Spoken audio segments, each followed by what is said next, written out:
What's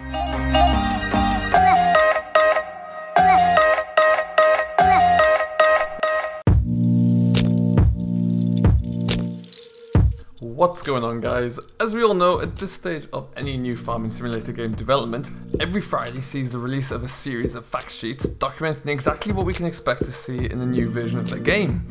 Last Friday saw the release of a fact sheet number 13, which, based on Giant's own estimations, is approximately halfway through all the fact sheets we can expect to see, with a rough number of around 25 quoted at the beginning. With this in mind, I thought I'd break down the current fact sheets released so far, providing you with my top 10 of the new machines we can expect to see in FS19. So let's get started.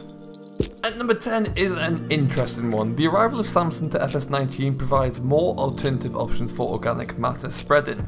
After this fact sheet, we were also introduced to the Samson SP1417, a manure spreader of two different sizes.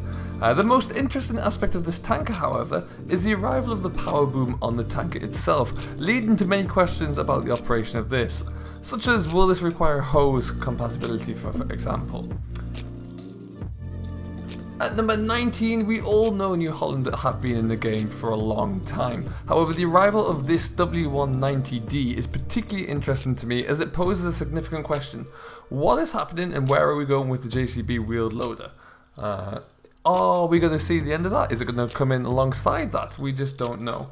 As we know with the development blogs for FS19, there will be an implementation of a far enhanced material textures. Something that this model really benefits from, in my opinion. Just take a look at the detail of the mudguards here.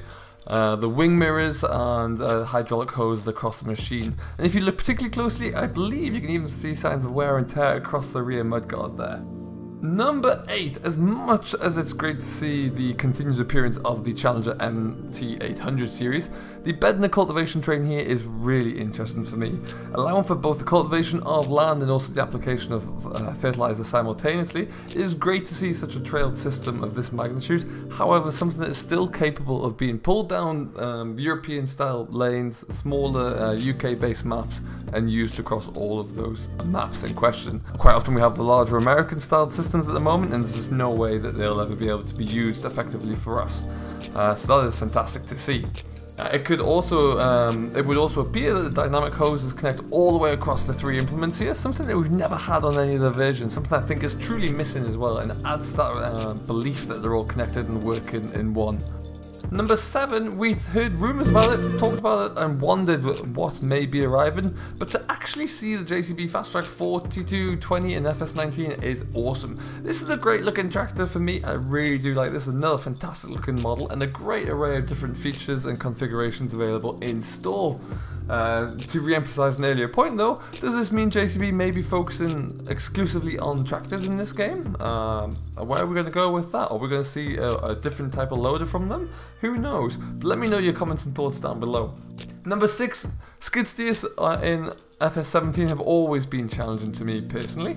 I like the looks of them, I can appreciate the use of them, but I can never control them enough for me to warrant actually using them consistently. The arrival of this New Holland skid steer, which features both a wheeled and tracked model, again similarly to the JCB, is a great addition for me. Definitely more of a North American focus again, something you would predominantly see more on North American farms than you would say across Europe, but something that I can truly get behind and I think is going to be great. And like I say, it'd be interesting to see, will the JCB equivalent still be in the game? We'll have to wait and see on that front. Number 5, now this combine is stunning. There are no other adjectives I can use here. Described as one of the largest combines in world production, I can't wait to get my hands on this ICO Ideal. Available in both Fendt and Massey branding. It really is monstrous. And just look at the detail on the material textures across this machine. It's truly fantastic. It provides so much extra detail and realism to the combine. It is a pricey machine for sure, but my word is it going to be worth it. Looking like it's going to come in as one of the larger combines on the game as well, probably extending past the range of the existing New Hollands, for example. Number 4, I'll be honest, across Farming Simulator 17 and earlier, potatoes was never really one of my most favourite activities. Anything to do with it was something I kind of gave up on. But with the arrival of Grimmy's TRON 470, I think that could change. I think there's a realistic chance of a change coming for me. Full credit to the design team on this one. It is absolutely magnificent. Look at the detail on the undercarriage. Look at all the pipe work, how it continues up under with the conveyor belt there. Really good attention to detail. I can't wait to get a proper look at this in game. It looks fantastic. It really, truly does. And number 3. They've only gone and introduced the John Deere loader tractor, people. This is marvellous. The John Deere 6M series is a great looking small to medium sized tractor. We can see here it is equipped with the John Deere loader as well.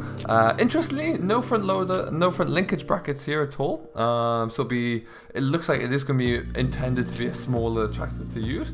But a lot of configuration options there, looking like a great sized, great utility tractor to do all those jobs around the yard, particularly when you're starting out as a smaller yard and you need a tractor that can be both a land-based tractor for arable implements, but also something that you can strap the loader onto the front to and just use as your main loader workhorse around the yard as well.